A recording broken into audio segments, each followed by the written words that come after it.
बात जहाँ तक सिविलियन सुप्रीमेसी की है, और मुझे अपने अल्फाज अभी तक याद है, मैं अभी तक वो 7 कॉन्फ्रेंस के जो मेरे 2-3 मिनट की क्लिप है कि ये सिचुएशन बदला नहीं है, हालात बदले नहीं है, वही चीज बार बार रिपीट हो रही है, वही हालात बार बार हमें देखने को मिल रहे हैं। अभी रिसेंटली जो पीडीएम बनी है वो भी मेरे ख्याल में उसमें भी काफी किरदार पाकिस्तानी इदारों का, फौज का, और ये जो बेवकूफ यहाँ हमारे ऊपर मुसलत कर दिए गए उनका था, क्योंकि वो ये नहीं था कि पाकिस्तान की सियासी जमातें कंप्रोमाइज के मूड में थी, नहीं। वो 2 साल तक, 3 साल तक बेचारे कंप्रोमाइज को की रिक्वेस्ट के साथ ही अपनी जो एक मसनूई किस्म के अपोजिशन का किरदार अदा कर रहे थे। लेकिन जब उनके लिए तमाम रास्ते बंद कर दिए गए थे और मतलब उस कंप्रोमाइज स्टांस के साथ भी उनको बख्शा नहीं गया था, जो कि मेरा बहुत ही क्लियर ओपिनियन है कि ये जो पाकिस्तानी फौज है ये आपको किसी सूरत बख्शती नहीं है। आपको अगर ये किसी की मेरा तो जो मुख्तसर किस्म का इनके साथ जो 2-2.5-3 साल से जब से हम पीटीएम बनी है, पहले जो हमारे मुज़ाकरात हुई, तो हमारी तकरीबन लोवेस्ट से लेकर हाईएस्ट रैंक के जितने भी इनके लोग हैं, पहले ही जो हमारा वहां पर इस्लामाबाद में धरना था, उसके बाद और बीच में एक और 2 मुलाकात भी हमारी इनकी टॉप स्टार्ट के साथ हुई। मेरी अपनी जो परसेप्शन है इन तमाम उसके बाद की, डिसेप्शन इनकी जीन्स में है। ये इन लोगों ने धोखा जरूर देना है और बख्शना किसी सूरत में नहीं है आपको। तो ये जो अभी जो माहौल बना है, ये इसी के बाद बना है कि वो बेचारे कंप्रोमाइज करते करते, लेकिन उनको जब तमाम रास्ते बंद हो गए उसके बाद अब स्टिल लेट्स होप कि मिसाल ये चीज आगे बढ़े और इसी मोमेंटम के साथ, इसी नैरेटिव के साथ, इसी टोन के साथ, इसी जज्बे के साथ, हालांकि कोई बहुत ज्यादा उम्मीद मुझे पर्सनली तो है नहीं, लेकिन फिर भी let's hope for something better. अब हम जब देखते हैं माजी को, हम फिर भी मैंने पहले भी सियासी जमातों के किरदार को क्रिटिसाइज किया था, मैं आज भी कहता हूं कि पूरी की पूरी रिस्पॉन्सिबिलिटी पॉलिटिकल पार्टीज की है, क्योंकि पॉलिटिकल पार्टीज ही आवाम की नुमाइंदगी है, पॉलिटिकल पार्टीज ही रिप्रेजेंट करती ही आवाम को। हम ये जब से पीडीएम का ये सिलसिला शुरू हुआ है, जो लीडरशिप की मीटिंग हुई थी उसमें भी मैं मौजूद था, और उसके बाद जो पीडीएम की स्टीयरिंग कमेटी, अच्छा, जब चार्टर ऑफ डेमोक्रेसी की जब बात आती है तो मेरी उसमें रिक्वेस्ट थी कि एक revised version charter of democracy का होना चाहिए, और उसको ने साइन भी करना होगा ताकि मुस्तकबिल के लिए हमारे पास कोई वर्किंग प्लान हो। अब जब वो चार्टर ऑफ डेमोक्रेसी को मैंने थोड़ा सा जार डाउन किया, क्योंकि काफी टाइम गुजर चुका था, उसमें ऐसी ऐसी चीजें मौजूद थी जो मेरे ख्याल में उस पर अगर अमल हो जाता, और जिन्होंने उनको साइन किया था वो 200 दोनों जमातें इक़्तिदार से होकर गुजरी है।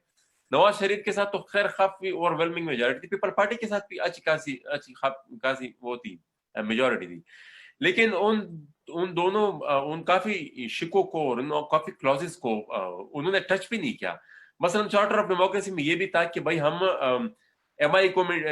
डिफेंस मिनिस्ट्री के अंडर और आईएसआई को कैबिनेट सेक्रेटेरिएट के मातहत लाएंगे, और कंसर्न मिनिस्ट्री से ही इनकी बजटिंग होगी और वो सारी पार्लियामेंट से अप्रूव होगी। लेकिन जब इन दोनों की हुकूमतें आई तो फिर ये दोनों तमाम और मैंने बाय द वे एक प्रपोजल ये भी दी है कि एक इंट्रोस्पेक्टिव एनालिसिस के बगैर कि जो पिछला चार्टर ऑफ डेमोक्रेसी हुआ था उससे लेकर अब तक, बुनियादी तौर पर मेरा इशारा उस काले कोट की तरफ था जो नवाज शरीफ साहब ने पहना था, और वो मेमो गेट केस में सुप्रीम कोर्ट चले गए थे। तो वो तो जब अब आएंगे, जब एक कमेटी बनेगी, मेरी प्रपोजल तो यही कि कमेटी बनी चाहिए जो एक इंट्रोस्पेक्टिव ना, तो हम खुद एहतसाबी भी तो करें ना कि भाई सियासी, हम उनको मोरद इल्जाम तो ठहराते हैं, भाई उन्होंने तो कब्जा किया हुआ है, वो तो इतने आसानी से ये पावर देने वाले नहीं है। अगर अब हमने उसे छीनना है या उसको वापस पार्लियामेंट को दिलवाना है तो हमें क्या करना होगा? हमें सबसे पहले तो अपने माजी के जो किरदार है उसकी भी थोड़ी सी इस्लाह करनी होगी, उसकी भी तो थोड़ी स्टडी करनी होगी कि भाई जब हम चार्टर ऑफ डेमोक्रेसी पर एग्री हो भी गए थे, उसके बाद क्या हुआ? उसके बाद तो दोनों पार्टियों ने मिलकर एक हुकूमत बनाई, एक डिक्टेटर को हमने कुर्सी से हटाया भी, लेकिन फिर क्या हुआ? फिर उसके बाद जो बाकी क्लॉजेस थी उस पर अमल क्यों नहीं हुआ? तो इन तमाम चीजों पर मेरे ख्याल में एक पॉलिटिकल वैक्यूम बिल्कुल है, और ये मेरे ख्याल में लास्ट चांस है पाकिस्तान की सियासी जमातों के पास। ये बिल्कुल ही आखिरी चांस है। अगर इस दफा भी उन्होंने परफॉर्म नहीं किया तो मेरे ख्याल में आजकल ये जो नया मिडिल क्लास उभर रहा है, तो मेरे ख्याल में ये अपना रास्ता ढूंढ लेगा। ये ऐसा नहीं है कि मिसाल they will stick to the same. ये जरूरी नहीं है मिसाल कोई नवाज शरीफ ही घर से नहीं कहता, ना कोई बिलावल भुट्टो के उससे आता है सबको। Everybody is thinking independently. Platform बन भी सकते हैं, और वो प्लेटफॉर्म जो है वो फिर मटेरियलाइज भी हो सकते हैं। वैक्यूम इतना ज्यादा है कि पंजाब में भी है, पख्तूनख्वा में भी है, बलूचिस्तान में भी है, सिंध में भी है। तो ये एग्जिस्टिंग पॉलिटिकल पार्टीज ने अगर इस लास्ट अपॉर्चुनिटी को भी यूटिलाइज नहीं है तो मेरे ख्याल में कोई और आगे बढ़ेगा, और वो इस माहौल को, ये जो वैक्यूम है, इस चीज को वो आगे फिर मटेरियलाइज कर देंगे। तो और एक मेरे ख्याल में इनको खुद भी ये पता है कि ये लास्ट चांस है। ये जो इतना एग्रेसिव चांस इन्होंने लिया है, मेरे ख्याल में उनको भी पता है कि मिसाल अवाम काफी आगे जा चुकी है। बाकी जहां तक पाकिस्तानी जर्नैलों का मसला है, वो तो मेरे ख्याल में उनका इससे कोई सरोकार है ही नहीं कि पाकिस्तान का क्या बनना है, और आने वाली नई जो हुकूमतें हैं, आने वाली नस्लों का इनका क्या बनना है। वो तो एक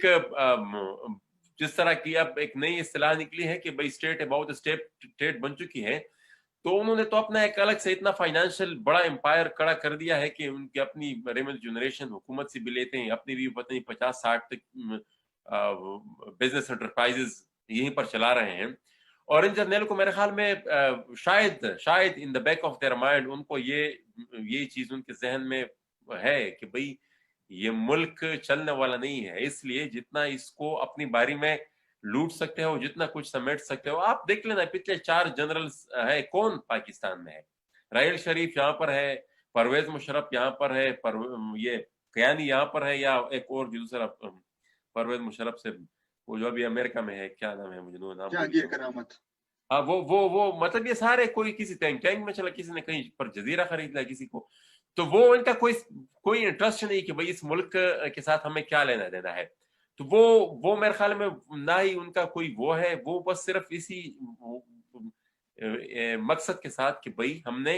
ये जो हाईएस्ट सियासतदान, तो फिर भी नवाज शरीफ अगर वजीर आजम है तो कुछ ना कुछ उनको आवाम का ख्याल इसलिए रखना पड़ेगा क्योंकि उनका पता है कि भाई कल फिर इस आवाम के साथ मेरा वास्ता भी पड़ेगा, और कल अगर फिर मुझे ये वजीर आजम बनना है तो अवाम। लेकिन उनका तो उनको पता है कि भाई एक दफा जब मैं आर्मी चीफ बन गया तो एक दफा शायद एक्सटेंशन मिल जाए, उसके बाद तो फिर कुछ भी नहीं है। तो उसी को मतलब वो उसी टाइम को वो वाले गनीमत के तौर पर इस्तेमाल करते हैं। और मेरे ख्याल में उनको शायद ये बात भी हो गई कि भाई शायद ये मुल्क पता नहीं आगे, आई डोंट नो, लेकिन वो उनकी स्टेक्स पहले ही दिन से वो मुल्क से बाहर है। बाकी तो ये डिबेट है, वो नैरेटिव है जो उन्होंने खुद को दूध के दुलों में साबित करते हैं। हालांकि एक नौकरी में इतनी बड़ी बिजनेस एम्पायर, और ये जो अहमद नूरानी ने अभी स्टोरी की, तो सिर्फ एक ग्लिम्स है। इस तरह के पता नहीं कितने, शायद कितने बड़े कितने जर्नल हो जो जिनकी बिजनेस एम्पायर इससे भी ज्यादा हो। मेरे ख्याल में सियासी जमातों ने इस चीज को भी प्रॉपरली यूटिलाइज नहीं किया कि खुदा के बंदो हमारी जायदाद देखो, इन जर्नलों की देखो, हम काफी स्ट्रॉन्ग पोजीशन पे है, लेकिन अगर हम प्रॉपरली थोड़ी सी करेज का मुजाहरा करो और इफेक्टिवली इस पूरे सिनेरियो को यूटिलाइज कर पाए। हमें मसला ये है कि मिसाल हमें जो मटेरियल मिलता है हम उस पर भी नहीं बोलते। अब ये जो आसिम बाजो का केस आया है, इस पर अगर कोई बोलता भी है तो इतने दबे अल्फाज में बोलता है। इतनी बड़ी स्टोरी है, और ये मेरे ख्याल में, मुझे पता है कि ये सियासतदान अगर चाहे, हमारी तो कैपेसिटी बहुत लिमिटेड है, लेकिन ये जो जिनकी ज्यादा स्टेक्स है, अगर ये चाहे तो वो इसकी तरह बाकी भी कई जर्नलों की जायदादों की जो डिटेल्स है वो निकलवा सकते हैं। लेकिन बहरहाल क्या करें। एनी हाउ, फिर to cut it short, to conclude it, मैं यही कहूंगा कि अगर पाकिस्तान की सियासी क़यादत ने सीरियस में नहीं सोचा تو عوام شاید پھر عوام فیصلہ بدلنے میں میرے خیال میں پھر دیر نہیں لگائے گی مستقبل. بہت شکریہ، بہت نوازش محسن دھوڑ آپ کا.